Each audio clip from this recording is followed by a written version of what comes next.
Hello everybody, how's it doing? How's it going? Welcome back to another r/CREEPCAST fan story. Today we will be reading a fan story called Haven. It's by an author named Little Davy Boy.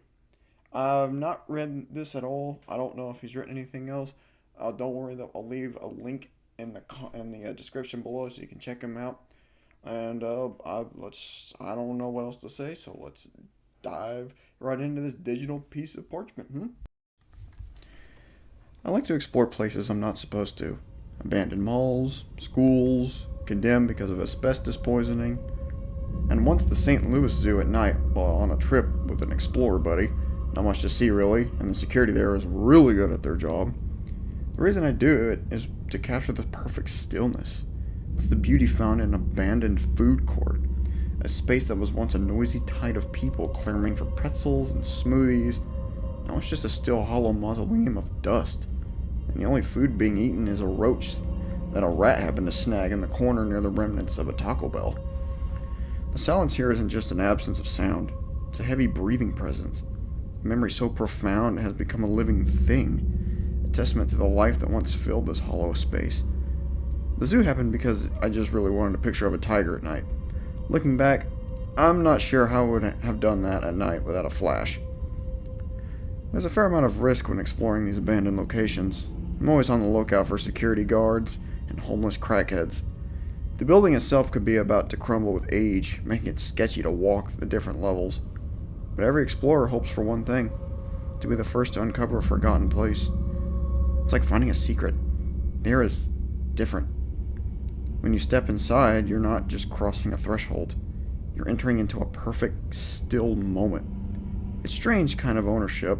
Space, once vibrant with the lives of hundreds of people, now belong only to you. For a moment, you're the sole witness to its elegant decay. You see the light filter through a broken window into an old chair. You can almost hear the conversation that was had there years ago. Every dusty object tells a story of a life that went on without a you, a history that you are the first to finally see. There's a melancholic beauty in it, a feeling of both discovery and profound loss.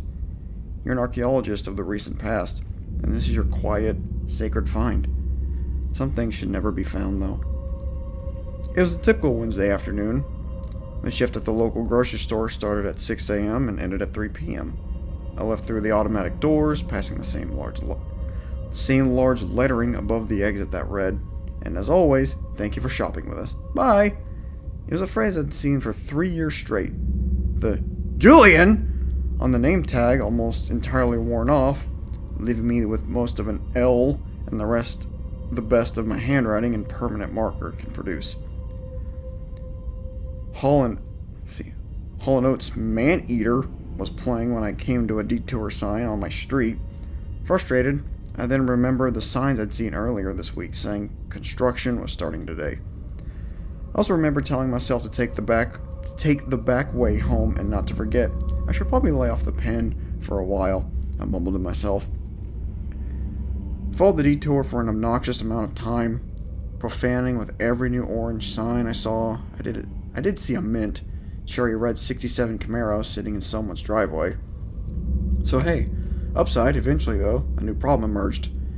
Driving through some residential development, I came to a T-junction with no detour sign. I eased my car forward, squinting to see if the next sign was hiding around a corner. Scanned both sides of the road and, to my dismay, saw nothing.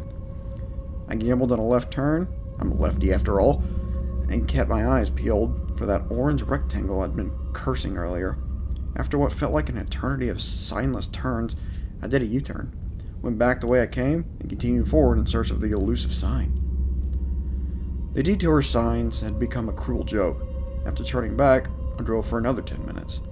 My frustration mounting with every empty intersection. Just as I was about to give up and check my phone for a signal, I rounded a gentle curve and saw a turn I hadn't noticed before. It wasn't marked, and I didn't have a name for a sign. It didn't have a name or a sign, just a quiet, unassuming lane that cut through a thick line of trees. I took the turn, more out of desperation than curiosity. The road was old and paved, but covered in a fine layer of dust. as if it hadn't been driven on in years. The trees on either side stood so close together their branches formed a canopy, giving the whole place a hushed, twilight feel.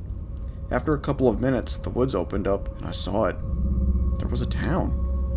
It wasn't a sprawling place, just a few dozen houses, a general store, and what looked like a small town hall. They weren't overgrown with weeds or covered in graffiti. They were perfectly preserved. The paint on the houses looked fresh, the lawns were trimmed, and a lone flagpole stood at the center of the town square. Tropes hanging perfectly still. There wasn't a single car on the street or a person in sight. It's like I had driven off the map and into a photograph. The frustration of getting lost vanished. I replaced by an intoxicating sense of discovery. I found it. The perfect stillness I'd always looked for. I had found my sacred, untouched place. Interesting. Okay. Okay, I could see some left-right game inspiration here. You know, taking certain turns, going back around, and then somehow winding up in like this abandoned town. I like the idea. I can definitely see the inspiration for left-right game there. So, okay, let's continue. I cut the engine and sat in my car, staring at the perfect stillness. It was so quiet. I could hear the ringing in my own ears. I finally got out, boots crunching on the dusty asphalt. Sound felt sacrilegious, a betrayal of silence. I took a deep breath, expecting the stale air of a forgotten place, but it was fresh and clean, carrying only the scent of a pine. I walked down the main street, passing houses with curtains perfectly drawn and porches with rocking chairs, sitting as if they were just waiting for a visitor. I took my phone out to take a picture. Nothing that had no connection whatsoever. Headed for the general store. It's red and white, paint looking as if it had been applied yesterday. Sound on the door read, "Open." Pulled on the door handle, and to my surprise, it gave way easily. The lock already broken. The air inside was cool and still. Cans of soup, bags of chips, cartons of milk sat on the shelves, their labels crisp and bright, but a thick layer of dust covered everything. There was no visible decay, not a single rodent or insect in sight. This place was a perfect replica of a store, just frozen in time. I walked down an aisle, brushing my hand along a shelf, sending dust particles dancing in a beam of light from the broken window. At the counter, a glass jar was filled with what looked like pickled eggs. Their cloudy liquid now settled into a murky brine. I walked behind the counter and found a calendar hanging on the wall. It was dated January 1985.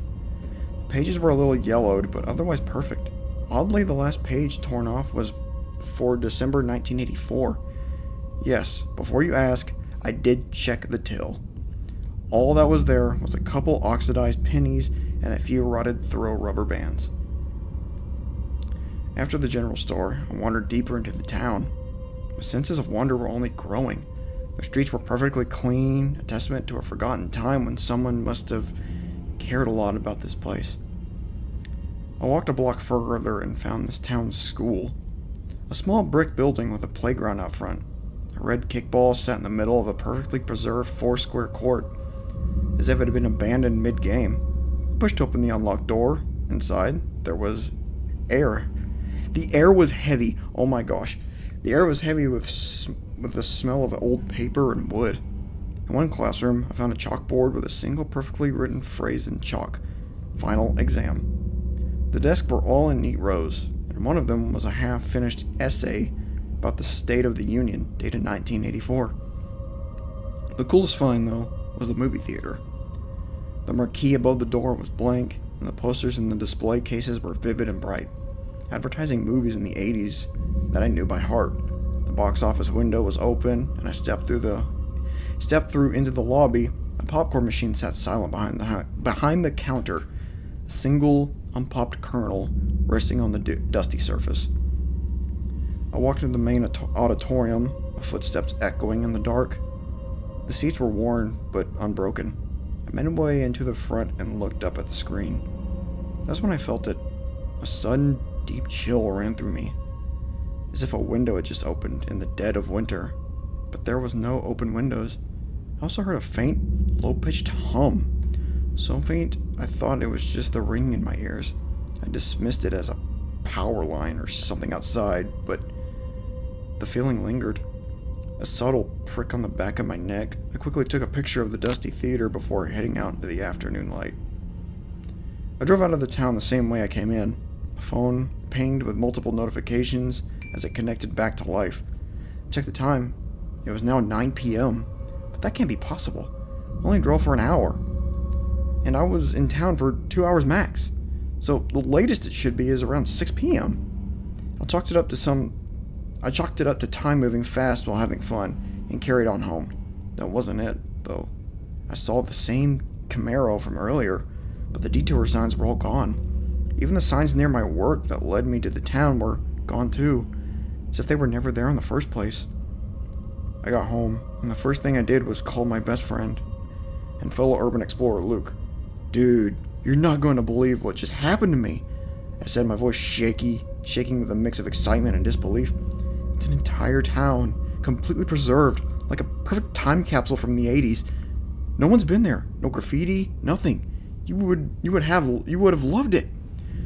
Luke listened quietly, then asked, "What are you talking about? Where is it?" A place like that would be all over the Urbex forums. I explained how I found it.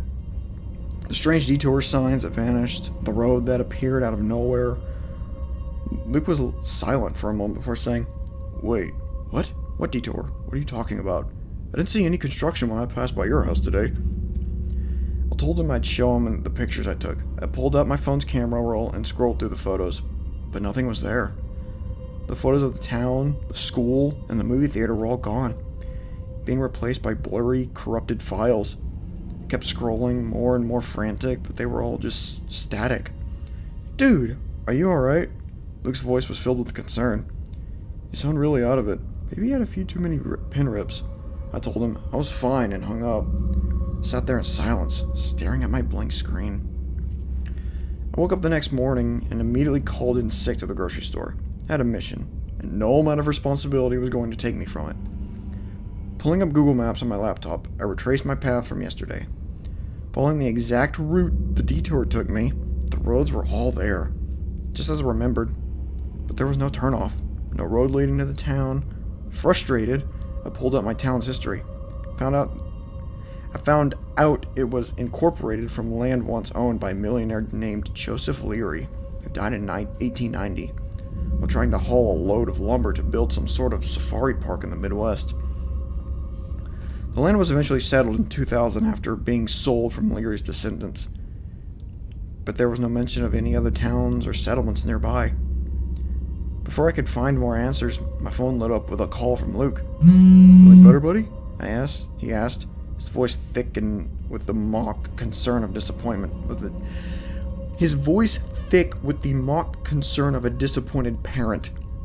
"What are you talking about?" I replied, genuinely confused. Luke chuckled. "You totally greened out last night, talking about some hidden town that's like a perfectly preserved time capsule from the 80s. I pinched the bridge of my nose, sighing. "Look, man, I know what I saw. If you want to see for yourself, get your ass over here and bring a McGriddle and a hash brown." I knew that even if he didn't believe me, the chance of a place like that existing was too tempting an opportunity for him to pass up. Plus, I knew that asshole didn't have anything better to do, being unemployed and all. "Alright, okay. I'm putting my clothes on," he said. "Be right over." Once we were fed and equipped, we set off in my car towards the mystery town. Luke kept his phone out, scrolling through maps and forums. "Dude, you're so full of shit," he said, laughing sarcastically. "There's no town or anything near here where you told me." I gripped the steering wheel tight. "I don't care what you think. I saw it with my own eyes. I felt it. I even smelled the damn air. This is a town in the middle of the woods, untouched. You're just mad that I found a cool, untouched, abandoned town and you didn't." To this, he scoffed and says, "I think your pen is lace. You're having intense hallucinations." He switches to a mocking Cockney accent and says, "You imagine seeing these things? And now you're dragging me along in your drug-fueled quest to find a hidden village."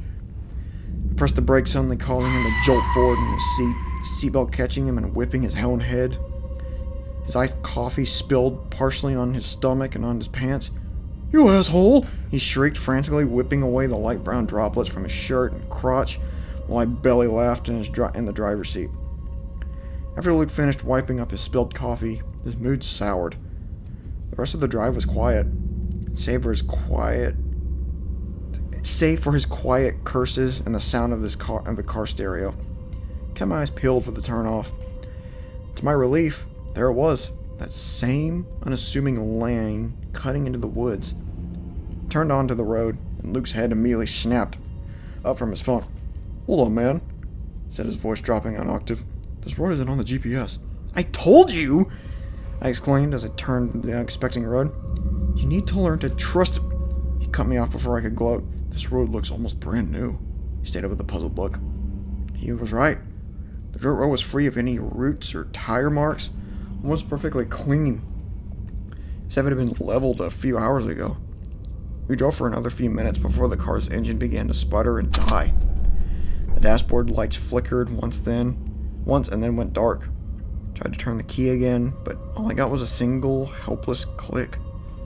Luke looked at me, his eyes wide. "What the hell is it?" "It was just working." "I don't know," I said, a pit forming in my stomach. The silence that fell over us was absolute, heavier than any silence I'd ever known. "We have to walk. It can't be far from here." We got out of the car and began to trek down the unnaturally clean road. Trees on either side stood tall and straight, casting long, uniform shadows that made it feel like we were in a tunnel. We spoke in a hushed tones, our voices swallowed by the oppressive quiet. Suddenly a wave of sound washed over us, so jarring it made us both jump. It was the low murmur of dozens of conversations, a symphony of voices and tones. The sound was disembodied, as if it were coming from a hidden source. And as we walked on, it grew louder and more distinct. We looked at each other, and our confusion replaced by a shared sense of disbelief. A few minutes later, the woods opened up, and there it was. The town was exactly as I had seen it, but it was bustling with people. They were walking down the sidewalks, chatting in front of porches, tending to their perfectly manicured lawns. Everything was spotless, from the paint on the houses to the clothes on their backs. The only thing missing was cars. Not a single vehicle was parked on the perfectly clean streets. Luke just stood there speechless. The chatter was all around us now, a chorus of voices that seemed all too loud for this small space. He looked at me, his face pale. "What is this place?" he finally whispered. I had no answer. We both just stood there, staring at the impossible sight in front of us. Luke's disbelief had completely vanished, replaced by a pale, wide-eyed terror. The town was alive. People walked down the sidewalk with this deliberate grace. Their smiles were plastered on their faces, frozen and perfect, and their eyes seemed to stare through us, not at us. Their conversations were low, rhythmic hum that reverberated through the otherwise silent town. "This is not real," Luke whispered, his voice trembling. "What is this place?" Before I could answer, a pale woman approached us. She was dressed in a pristine floral dress, her hair fixed in a perfect bun on top of her head. Her smile was the widest of all, but her eyes were different. They didn't seem to ever focus on a single point, as if both were moving independently, trying their best to synchronize. "Hello, gentlemen," she said, her voice a little too sweet, a little too loud. "You boys seem lost." She didn't wait for us to answer. She just held out a hand, gesturing to the town square. "We don't get many visitors here in Haven," she continued, her head tilted a strange, unnatural angle. "Please, let us show you around. Stay for a while." "Yeah, no, I'm good. That just gives me vibes of like, there is no war in Ba Sing Se. You know what I mean? Just kind of like that weird, brainwashed sounding feminine voice. As she spoke, others began to turn and face us. The low hum of conversations died down, placed by a dozen pairs of eyes focused on us. They're the same impossibly wide smiles and vacant stares. Luke took a shaky step back. "I think we should go," he said, his voice barely a breath. "Nonsense," the pale lady said, her smile barely even wavering. "Don't be shy. Haven has so much to offer with our porcelain-colored hand." She gestured to the town ahead. "Let me show you our little slice of paradise." Against our better judgment, or rather against Luke's frantic protest, and my own growing dread, masked by a strange curiosity, we were shown through the town. The woman who introduced herself as Margaret led the way, her movement graceful and deliberate. The other residents of Haven fell into step around us, their smiles fixed, their eyes still unsettlingly focused, a small crowd forming in our midst. Margaret pointed to the meticulously kept gardens, perfectly painted houses, and silent, empty streets. Our town is a haven, you see, she chirped, her voice almost melodic. A place where everything is always as it should be. We passed the general store I had explored the day before it opened. It's open sign still hanging. It looked the same, perfectly frozen in time, but now there was figures moving inside, their smiles mirroring those on the street.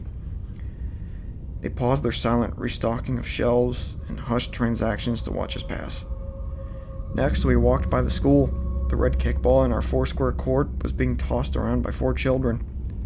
The playground was full of kids, their laughter strangely muted, their movements synchronized as they swung on the swings and slid down the slide. They waved at us with identical, polite gestures. Our children here are always well behaved, Margaret said proudly.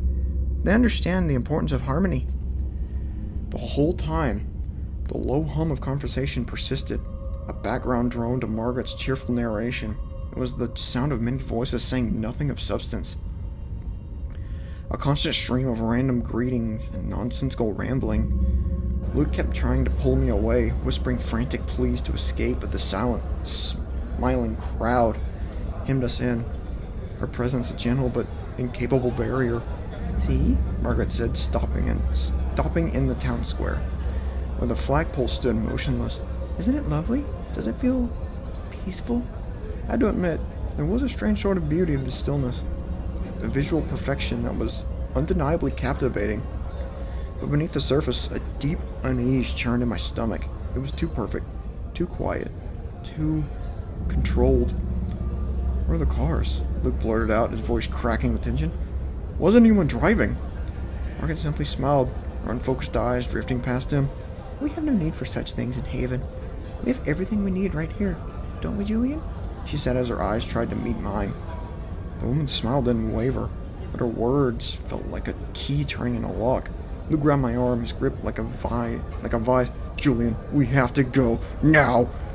His voice turned and started walking backward. Our eyes locked on her. The other people in town who had been standing still began to move. They weren't running or even walking fast. It was a slow, fluid advance, coordinated drift that made the crowd feel like a single being. Their unnervingly perfect smiles were fixed onto their eyes, moving independently, seeming to be calculating our every move. Margaret took another step toward us, her voice a low, soothing hum. There's no need to be frightened. We just want to make you feel at home. She held her hands out, gesturing to the silent town around us. After all, you've been so restless, so lost. Wouldn't you like to finally find your way home? Her question hit me with the force of physical blow. She wasn't talking about the detour or the drive. She's talking about my restlessness, my constant search for a place that was quiet and untouched. A sacred find, a town I had just appeared. It had called to me. It knew what I wanted. We have everything you could ever need right here, she said, her head tilting to the side. The people behind her, a wall of smiling faces, followed the motion in unison. All together, they said, no more looking, no more searching, just perfect stillness. I didn't want to see more. I didn't wait to see more. We both bolted, not even bothering to look back. The perfectly clean streets that had seemed so beautiful just moments ago now felt like a terrifying, open plain. The silence was gone, replaced by the ununified rhythm of footsteps behind us. A synchronized pounding that sounded less like a chase and more like a stampede. Luke shrieked a high-pitched cry of pure terror. We're too fast! Arista glanced over my shoulder and saw them. They moved with an impossible, unnatural speed, their faces still frozen in those unnerving smiles. Margot was at the front, her arms swinging in a wide arc. They weren't running so much as they were gliding, their feet barely seeming to touch the ground. We rounded the corner, dashing past the general store I had first explored. I knew could not run them in the open. saw an alleyway between two houses and pulled Luke into it. We pressed ourselves against the wall, our chest heaving. The humming sound I heard in the movie theater was back, but now it was louder. It was a low, vibrating thrum that seemed to come from the very ground beneath our feet. The walls of the houses felt cold and strangely soft against my back. Oh, sorry, excuse me. Whew. I haven't talked this long in a long time, so. A moment later, the people of the town swarmed past the entrance to the alley. Their silent pursuit a chilling contrast to our panicked breaths. Thought we were safe, but then I looked at the end of the alley. It was blocked. A solid brick wall now stood where a small fence had been just minutes before. The air grew colder, the humming grew louder, and I could feel the vibrations in my bones. I glanced back at the street. The perfect smiling faces were now turning toward a hiding place. Their synchronized heads tilting in unison. They knew where we were here. We were trapped. The brick wall was solid and rhythmic. Synchronized footsteps of the townspeople grew louder with every second. Luke let out a guttural sob, his shoulders shaking. We're trapped. He's choked out, his eyes wide with a horrifying realization. I looked at the walls of the alley. The brick and siding looked too perfect, too clean. The humming sound was so loud now it felt like a bass note, a vibration I could feel in my chest. The walls of the houses on either side of us seemed to bulge and shift, the shadows twisting into shapes that were not quite right. The town wasn't just a place. It was a living, thinking thing. It was closing its fist around us. A moment later, the first of them entered the alley. It was Margaret, her face a mask of that perfect, unsettling smile.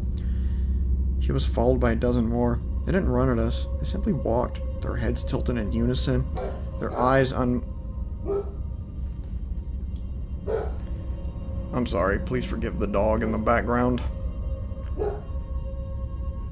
That dog. Alright, where the flip was I?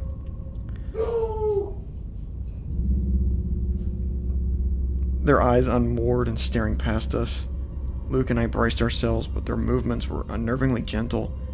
Two men took hold of Luke, their grip cold and firm, and a woman on either side of me took my arms. They held us tight, their hands as cold and clammy as a raw chicken breast. Their smiles never wavered. "We told you not to be frightened," Margaret said, her voice still unnaturally sweet. "There's no need for that here. You've come home now. Let us get you two settled." We were forced out of the alley and back into a town square. Bright sunlight casting long, strange shadows. The people of Haven surrounded us, a silent, smiling crowd. We were led toward the town hall, which now felt less like a building, more like that entrance to a cage. We were led inside and down a long, immaculate hallway to a room that looked like a large, brightly lit common area. The air smelled of old paper and something sickly sweet. The group of people stopped, holding us in place. Margaret stepped forward, her unsettling smile a permanent fixture. The other townspeople stood in silence, their eyes fixed on us. Luke struggled against the two men holding him. "Let go of me, you fucking freak! What is this place? You're all insane!" The woman's smile tightened just a fraction. "We're not insane. We're a family. Haven is a family. We're all here together. Always." "Who are you?" I asked, ignoring Luke's frantic struggles. "What do you want?" "I'm a vessel for the town," she replied, her gaze seeming to drift between my eyes. "And so are they. We all are. We were lost, just like you. But the town found us. Haven brings us all together, unites us. It needs more life, more peace, more stillness." "It's not still, it's dead!" Luke yelled, his voice cracking. "There are no cars, no modern anything. This place is a museum, not a town." The woman shook her head slowly. "The outside world is a museum of chaos and noise. Here, we are perfect. The town makes sure of it. Haven protects us from the world, and we, in turn, become a part of it. A perfect, unified consciousness." I stared at her, trying to comprehend the impossible. What happens to people who become a part of it? Her smile widened again. "Oh, you will be so happy. The town will take your memories, your worries, and your anxieties. We'll put them all to rest. You'll become a part of us, and we'll become a part of you. You will find that perfect stillness you've been looking for. Forever." Luke finally broke free of his captors, stumbling backward. "No! I'm not doing this! I'm not becoming one of your dolls!" he screamed, his eyes wide with a horrifying realization. The woman's head tilted to the side. "It's not your choice.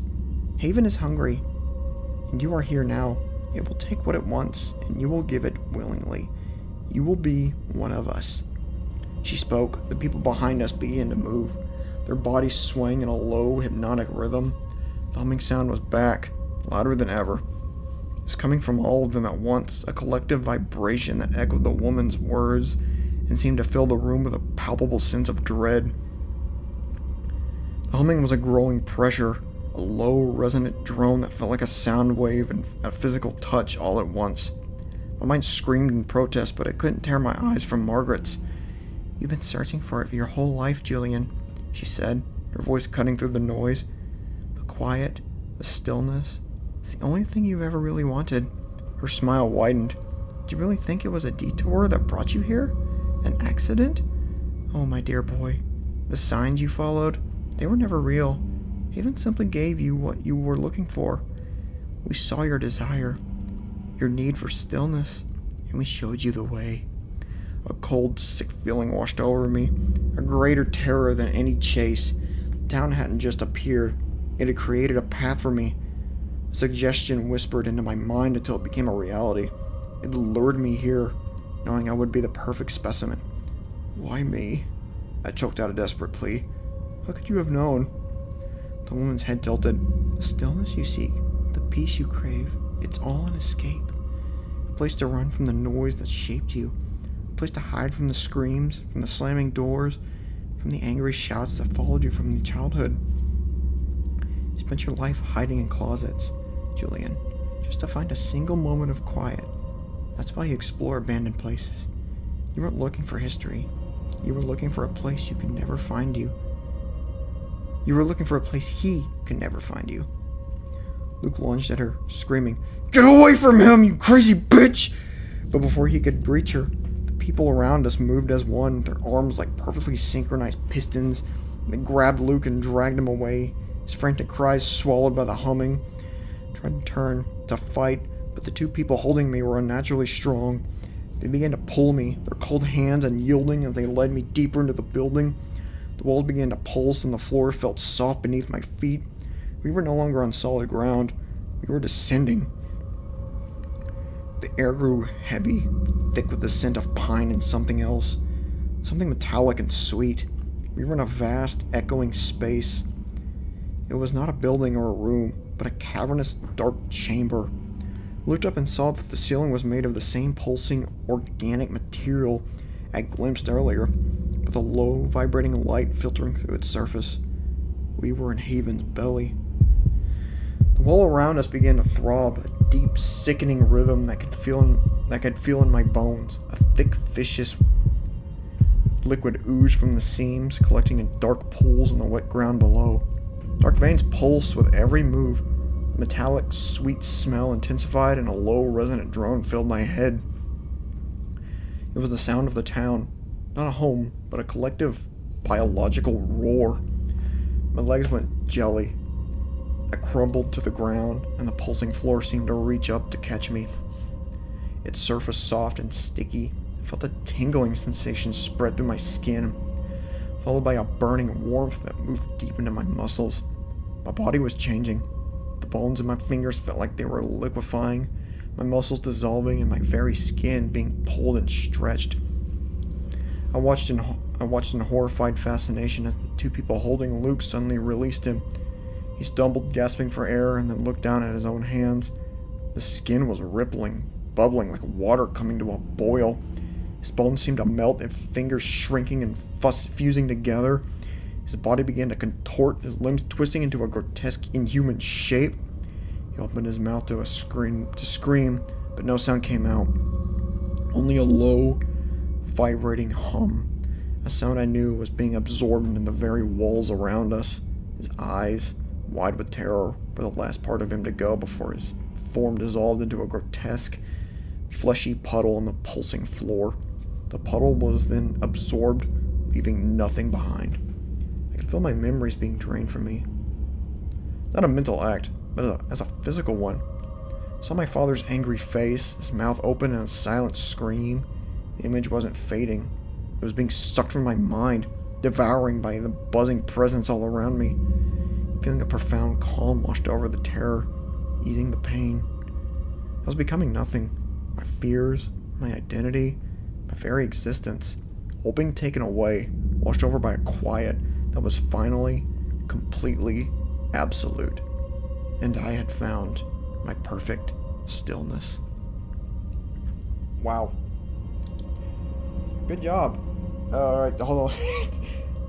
That was incredible. I enjoyed every minute of that. Hold on, let me get to the author. Little Davy Boy. That was incredible work. I love your writing style and the descriptions you go into. It's so visceral. And I just kept seeing all this stuff in my mind. Great job, man. Good job. I hope you keep writing. That was amazing, and I want to read more from you. I really do. I'm sure my viewers would like to listen to more of you too. Honestly, I really like the idea of this like town, like kind of like leading them down just so it can absorb them and just kind of keep living as like this giant like eldritch being just to consume them. That's pretty sick visual. I like that a lot. So yeah, good job. Liked Haven. Right. I'm out of things to say. Alright, please leave in the comments what you thought of the video, or the story. And my voice hurts. I have not talked like that in a long time. So, thank you all so much for watching and listening. I appreciate it. And keep listening to CREEPCAST. Alright, this is just a little outlet I like to do. So, and remember, don't go down any roads with no signs or like a vibrating hum. Alright, that's my warning deal. Okay, stay safe.